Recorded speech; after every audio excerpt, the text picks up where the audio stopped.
Kita ngomongin tentang transforming behavior, mengubah perilaku.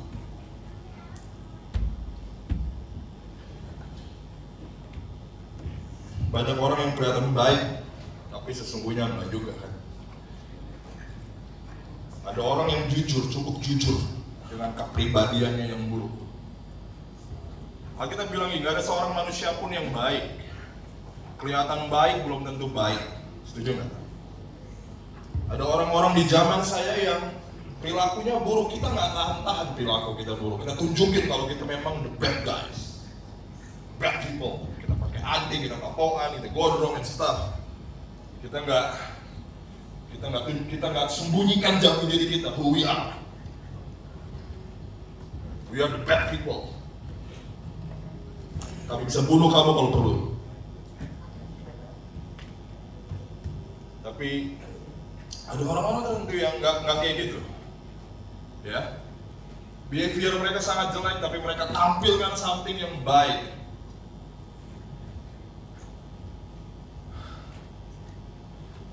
Saya mau bilang, nobody cares about your Instagram posting, karena dia so fake.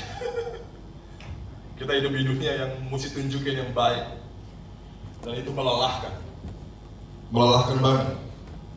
Untuk ada saya di tengah-tengah pendeta lain dan tutupin tato saya itu melelahkan banget.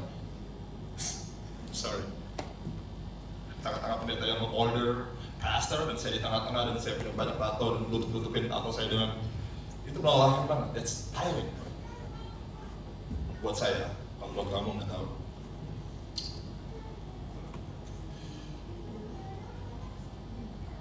Masalahnya di tengah-tengah Alkitab bilang nggak ada manusia yang baik. Jadi jangan so baik ya. Makanya kalau kamu datang ke gereja dengan so baik, kita datang dengan kepalsuan, dan Tuhan gak pernah suka itu. Tuhan gak pernah suka dengan kepalsuan. Seburuk-buruknya Daud, dia datang dengan keasliannya dia. Dia pernah bilang satu kali, dia bilang jangan tarik rohmu daripadaku. Karena dia ngapain? Dia berzina dengan Batseba. Dia gak pernah datang dalam kepalsuan. Tuhan suka orang-orang yang real.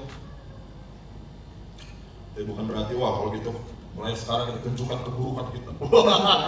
Kita bertangkap, wah nggak ada, no, that's not about it, ya. Ada kabar baik buat kamu. Perilaku yang buruk bisa berubah, katakan amin. Bukan berubah sih tepatnya, kata-katanya kurang tepat itu. Bisa diubah. Katakan kanan kiri kamu berubah karena diubah. Saya tuh nggak pernah percaya orang bisa berubah dengan kekuatan dia, nggak pernah percaya saya. Saya berubah karena ketaatan saya. Oh, truly. Karena manusia begini, kamu bisa taat dalam satu hal, belum tentu kamu bisa taat dalam hal lain, benar nggak sih? Ya cukup. Ada banyak perintah di Bible. Mungkin kamu untuk beberapa hal kamu bisa taat, tapi untuk beberapa hal kamu kalau kita boleh jujur kita nggak setaat itu juga. Artinya apa? Bukan kekuatan kita, kekuatan dia di dalam kita. Kita baca satu poin. Kenapa saya bilang lifestyle of prayer atau lifestyle of worship sangat jadi hal yang penting untuk kita miliki untuk mengubah behavior atau perilaku kita yang nggak karu-karuan itu. Contoh kelakuan yang lumayan parah hari-hari ini untuk para pria adalah ghosting.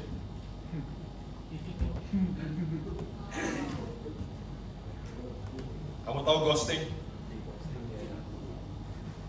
Para pria ghosting karena hanya cari kenyamanan. Mereka nggak sungguh mau mengenal kamu, para wanita. They don't really want to know you.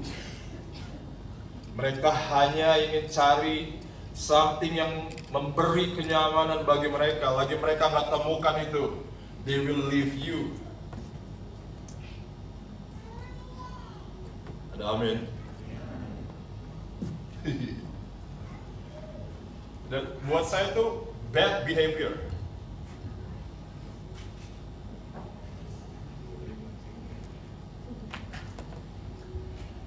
Gimana ya Pak Santo? Enak sih. Semua kita punya area di mana kita we need Jesus to transform. We need Jesus to change. Ada banyak area dalam hidup saya yang kalau Yesus nggak sentuh nggak bakal berubah. Jujur-jujuran aja. Yang di depan ini nggak lebih baik dari kamu. Cuman Yesus yang bisa sentuh area itu langsung itu transform. Kalau nggak bisa.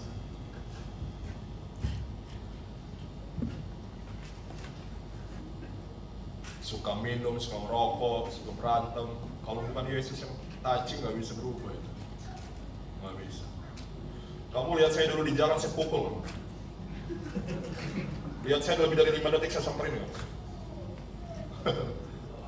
Nggak, jujur saya bukan sejago, tapi that's who I was. Sekarang saya dimaki orang, saya mesti tundukin kepala, tangan saya mengenggam berarti.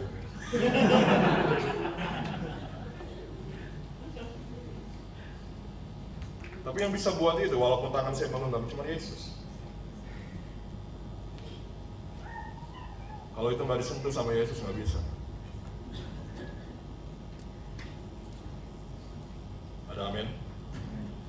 Satu poin kenapa tadi lifestyle of worship sangat penting. Saya ini hanya produk dari worship, saya nggak lebih baik dari kamu, that's all. Saya hanya produk dari worship. Hanya worship save my life. Kalau ada satu quote anak-anak basket bilang basketball save my life, udahlah. Ngomong opo. Ya, Jesus save my life. Tapi kalau saya nggak punya lifestyle worship, saya percaya sih gitu-gitu aja. Amin. We become what we worship. Kita menjadi apa yang kita sembah. Ayo nih, penting. Kita selalu jadi sama dengan apa yang kita sembah. Kalau kita sembah uang, kita nggak pernah puas. Nggak sih? Apapun yang kita sembah. Tapi kalau kamu sembah Yesus, kamu juga nggak pernah puas akan hadirat Tuhan. Kalau kamu sungguh-sungguh sembah Yesus, kamu akan, Alkitab tulis gini, for God knew His people in advance. Pakai bahasa Indonesia dibilang Tuhan mengenal umatnya dari awal, dari sejak awal Dia kenal kita. Dia kenal kita. Jadi gini, kalau Dia bilang, kalau di situ dibilang Dia kenal kamu, Dia itu kenal sampai dodol-dodolnya kamu, Dia itu kenal. Kalau Alkitab tulis He knew you, ya, Dia kenal kamu, Dia kenal kamu. Yang orang nggak lihat Dia tahu itu.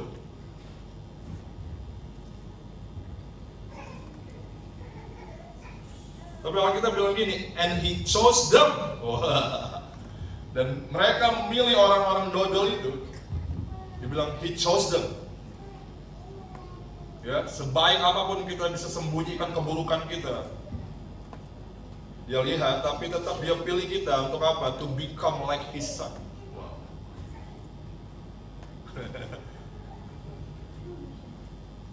To become like His Son. Kita dipilih untuk jadi kayak Yesus. Itu buat saya kalau kamu renungkan ini nggak masuk akal. Nggak masuk akal.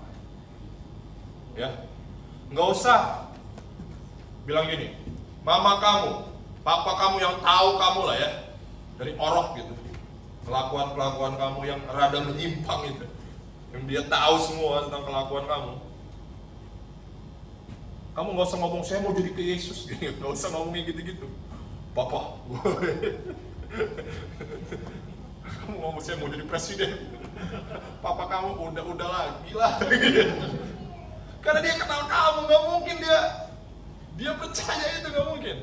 Tapi Bapa di surga lihat kamu di tengah kedodolan kamu, Dia percaya kalau kamu bisa jadi become like His Son. He trust you. Gila nggak? Dia percaya kamu bisa jadi the best version of you, yaitu become like Jesus. We can never be the best version of us kalau kita nggak jadi kayak Yesus, kita nggak bisa jadi, nggak bakal bisa. Come on. Jangan bohongi diri sendiri.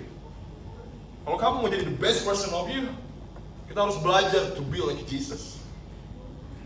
Dan Dia pilih kita to be transformed.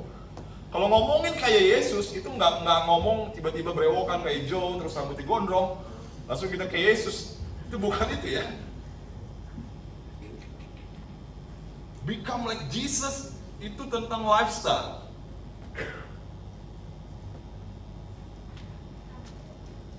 Tentang apa? Perilaku. Kamu percaya nggak kalau Yesus ngomong sama orang ini? Kamu pernah nggak sih lihat orang kalau lagi ngomong, lagi asik-asik ngomong ya? Saya beri jijik banget ya ketemu orang kalau ngobrol ya. Kan gue sepak ya. Ya nggak sih? Ada nggak orang kayak gitu? Itu behavior loh, ya kan? Lagi ngomong-ngomong,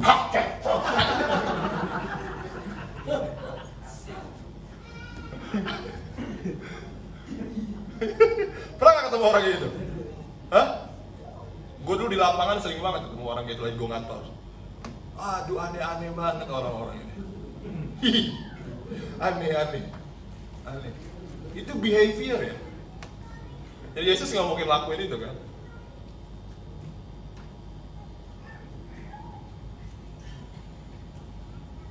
Ada orang yang punya behavior yang lagi trendy saat ini, yang anak-anak Indo sosok ikut-ikutan bule, ngomong F words, swearing.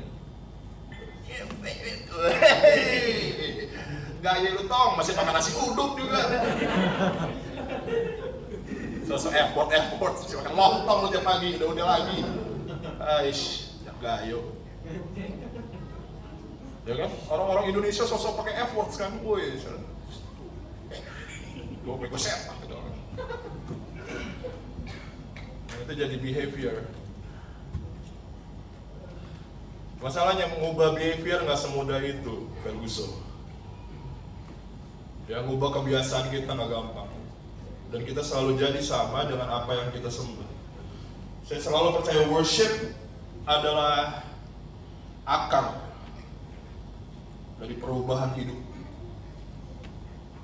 Ya, jadi gini, kalau Yesus itu dia sumber kehidupan, satu-satunya cara untuk menyerap kehidupan itu lewat worship. Lagi kamu worship, kamu seperti menyerap kehidupan. Amin. Bangun itu bangun, ya. Jangan sibuk cari-cari apa buat debat, ya, pengetahuan. Waduh, saya ada di sebuah komsel yang kalau saya pernah datang ke komsel itu, wah, Coach Santo tahu siapa itu namanya? Yang tukang debatin agama lain itu? Chris siapa namanya? Hah? Oh, Christian Prince. Kau tahu Christian Prince kan? Wah, saya bilang. Ngumpulin materi-materi Christian Prince. Wah, ngubah hidupnya enggak. Dia tahu banyak soal Christian Prince. Wah, tahu banyak. Kalau disuruh ngurayin Christian Prince lawan jaket naik, dia bisa ngomong pampeng. Semua pengetahuan tentang itu. Tapi hidupnya berubah nggak? Udah lagi. Saya pernah makan bakmi di Ahak waktu itu. Pagi-pagi habis basket saya. Habis saya basket, pagi-pagi saya makan mie Ahak. Tiba-tiba ada orang ngomong gini, saya nggak tahu, orang nggak kenal kan. Dia nengok saya, dia makan di depan saya sambil ngerokok kan ya. Tiba-tiba dia balik saya. Kok ini pendeta ya? Saya bilang, apa ini? Saya bilang, iya, gimana? Saya bilang, dia mulai tanya itu. Kenapa pendeta begini? Kenapa kekristenan begini? Bla bla bla bla. Dia sendiri orang gereja bilang. Cuma saya pusing dengan jawabin dia. Puji Tuhan ada pendeta dari gereja lain yang nimbu. Saya nggak tahu Om itu pendeta juga.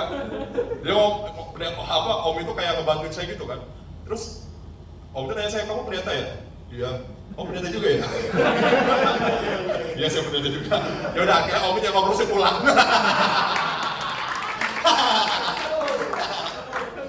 Kena dia. Ngapain debat kusir? Aduh. Orang Kristen kan demen gitu kan ya, ngumpul-ngumpul. Menurut pandangan lu gimana bro? Lu gimana bro? Debat. malam setengah 1. Ya kan, sambil makan lumpia. Wow. Berubah nggak hidupnya? Enggak juga.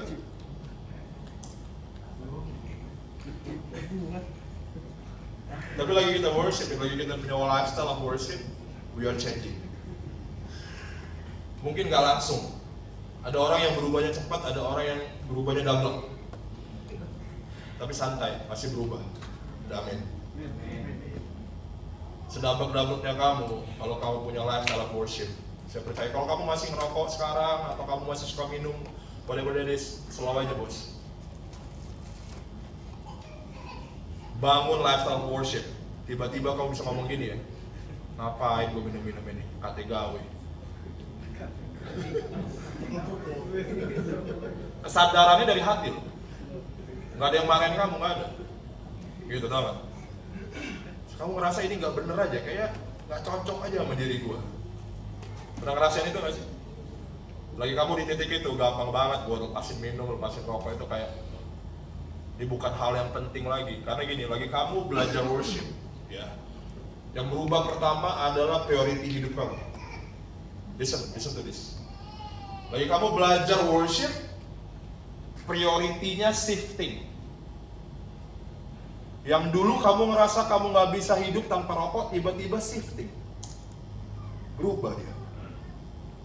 Gue sekarang nggak bisa hidup nih tanpa hadirat Tuhan. Sampai lu di titik itu, lu bisa bilang gini, gue nggak butuh rokok. Yang gue butuh ini.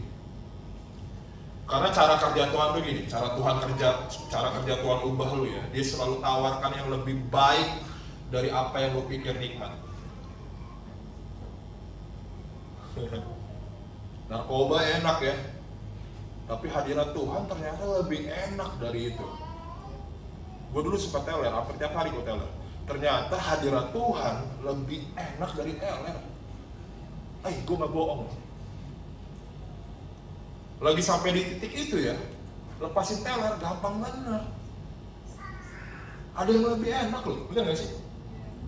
Bener gak? Hadirat Tuhan selalu otentik. Gue ngomong-ngomong kalau itu apa ya, bebas lah, gue pendeta aja suka gue. Maaf nih Mbak.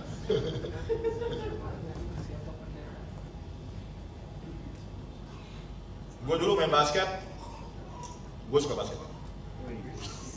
Gue dulu beli sepatu KW, yang kalau di Tokopedia itu premium, kualitas ori. Udah lagi John. Ya kan? Dulu gue pakai itu ya. Gue ngerasa waktu itu karena gue nggak pernah punya sepatu asli, jadi gue ngerasa sepatu premium itu ini kualitas ori kok. Gue banggain. Ini gue tahu ini tapi bagus bro, nyaman bro, kualitas ori ini. Suatu kali sepatu palsu gue itu namanya Kobe 4 waktu itu. Tiba-tiba rusak. Gue ke Chandra, ada sepatu Nike, kalau nggak salah lagi diskon, harganya cuma gope. Kok premium sama asli harganya sama ya? Tapi yaudah, gue beli sepatu Nike yang gopean punya, tapi asli ya, made in Indonesia. Pas gue beli, gue pakai, ternyata jauh lebih enak dari Kobe premium yang gue banggakan selama ini.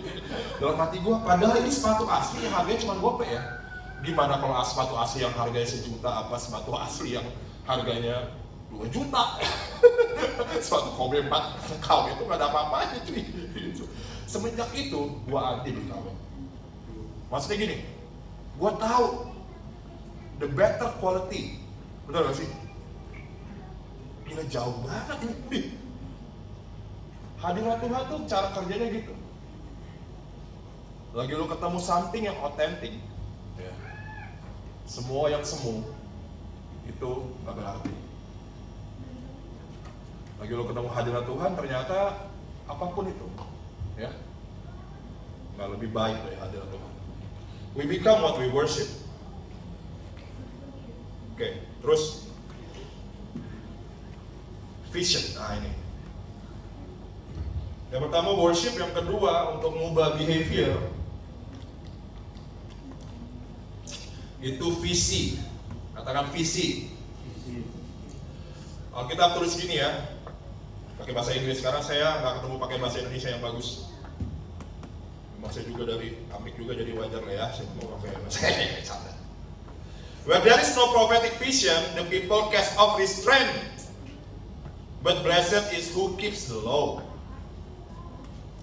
Dibilang gini, kalau bahasa Indonesia itu apa? Kalau nggak ada wahyu, liarlah rakyat ya.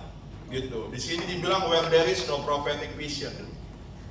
Kalau kamu nggak bangun kehidupan doa, gimana kamu punya visi profetik yang dari Tuhan? Visi profetik itu nggak selalu jadi pendeta ya, jangan salah. Ya. Atau visi dari Tuhan tuh nggak selalu jadi pendeta atau apa, jadi pengkhotbah nggak.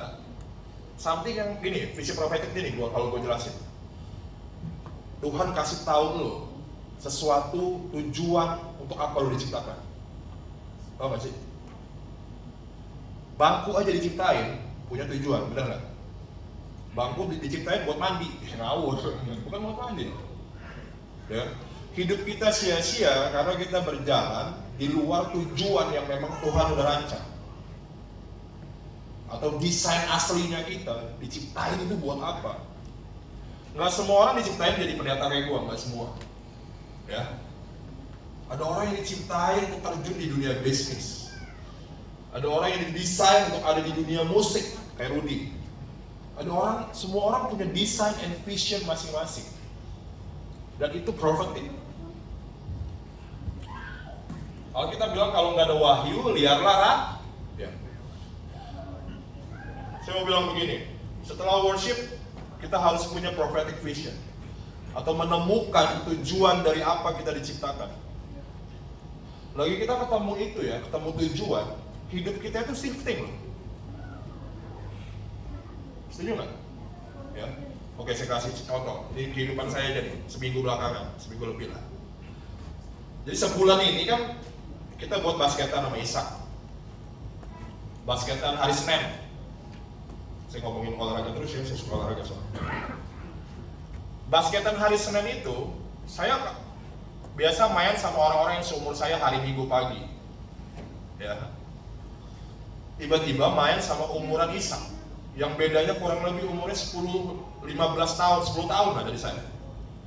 Jadi secara stamina, secara kecepatan, apa semua udah low to the ground lah, mohon maaf, gak lawan cuy. Bener gak? Gue biasa main sama umur-umur yang seumuran gue hari Minggu pagi, ya gue gak perlu ngotot lah. Tapi ternyata lagi balik main sama mereka nih, yang muda-muda, sekarang nambah banyak lagi yang muda-muda. Gila, gue di blok, gue lari kehabisan napas gue segala macam. Gila, gue udah tua cuy.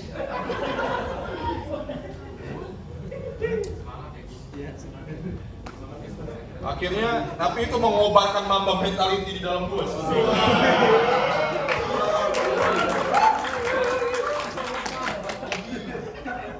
Akhirnya pertama hal yang gue bilang sama Yohan kan, coba kasih resep dia dulu. Kasih resep dia chicken stick ayam. Gue belajar ubah pola makan. Terus workout, gue banyak workout. Gue ubah cara main gue yang nge-gym santai-santai. Habis satu set duduk main HP, gue kan. Habis satu set, duduk main HP apa? Foto-foto kelamaan. 3 menit baru ngangkat lagi. Gue ubah. Baru per set gue ubah jadi 1 menit per set, bahkan di bawah 1 menit. 1 menit, wah gila ngap-ngapan banget gue. Gue lari, gue kardio sebanyak yang gue bisa, semampu yang gue bisa. Alhasil tadi pagi gue main sama orang-orang yang seumuran gue kan. Aduh mohon maaf.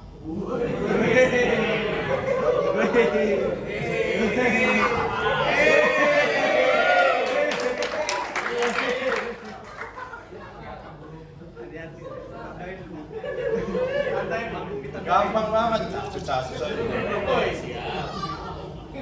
Gue tadi main pagi santai, gue belum ngotot itu. Kalau belum ngotot selesai. Tapi satu hal yang gue tahu gini, lagi kita punya tujuan ya, lagi kita punya purpose, semuanya berubah. cara makan, cara latihan, semua itu tanpa lu harus paksa ya. Lagi kita ketemu purpose atau tujuan atau visi, gaya hidup kita juga changing. Setuju nggak? Gitu. Tanpa paksaan. Tanpa paksaan. Gue percaya Tuhan itu nggak pernah suruh lu berubah dengan cara paksa. Kalau nggak neraka berubah. Kalau neraka, dia tak the way. He change us, benar nggak sih? Dia selalu ubah kita dari dalam keluar. Inside out, benar nggak? Bukan dari luar ke dalam. Dan gue percaya banget visi lagi kita dapat prophetic vision dalam kehidupan kita. Lu menemukan tujuan untuk apa lu diciptain. Lu nggak bakal buang waktu untuk something yang gak important. Benar gak sih? Dan ini penting. Yang pertama tadi apa? Lifestyle of worship. Karena kita selalu berubah dengan apa yang kita sembah. Terus visi. Visi itu gak gampang sih berjalan sama visi. Karena berjalan dalam visi tidak gampang. Biasanya kalau orang-orang yang sudah menemukan visi Tuhan dalam hidupnya, ya, biasanya. Karena saya ngomongnya dari pengalaman. Biasanya Tuhan bakal kirim, ya, apa tadi? Coba slide terakhir, bosku. God will send you the Titus people. Siapa itu Titus? Tuhan akan kirim kamu Titusnya kamu, bukan tikus. Titus. Ya. Kalau kamu sudah mulai berjalan dalam visi Tuhan, ya, lifestyle berubah, banyak hal yang berubah, banyak hal yang kayaknya moyong yang nggak perlu lakuin, lu lepasin, dan lu berjalan dalam visi Tuhan, Tuhan bakal kirim lu orang-orang yang dia bakal kirim lu Titus. Paulus punya Titus dalam hidupnya, dan Alkitab tulis, tetapi Allah yang menghiburkan orang yang rendah hati telah menghiburkan kami dengan kedatangan Titus. Titus itu orangnya penghibur, ya, bukan pria penghibur, bukan. Di mana ada Titus, orang merasa dikuatkan. Dan kamu tahu nggak sih artinya Titus itu apa? Titus itu punya kata, punya arti nama dia itu. Artinya apa? You can make it. Arti dalam nama Titus itu ngomongnya gini, lu bisa bos, bisa. Ini adalah orang-orang yang kayak Tuhan kirim ke hidup lu, yang lagi lu patah arang, orang-orang yang bilang gini, bisa, yuk bisa yuk, bangkit, bisa.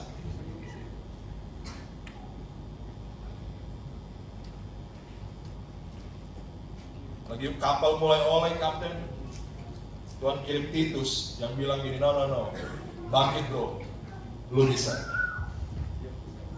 Orang-orang ini yang membuat behavior kita tetap straight ada di jalannya Tuhan.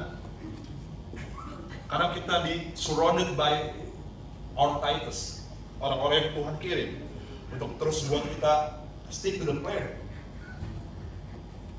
tetap ada dalam rencana Tuhan. Karena behavior bisa berubah loh kalau mental kita goyang, bener gak? Kalau kamu patah arang, perilaku kamu semua runtuh. Serius. Kamu mau baik kayak apa, segala macam, lagi kamu dihantam patah arang, jebret, semua itu bisa runtuh. Dan Tuhan akan kirim kamu Titus people untuk jadi pagernya kamu, untuk stay on the track, untuk terus jalan. Ada amin. Coba lihat dulu kanan kiri kamu di hidup kamu, ada orang-orang yang Tuhan kirim.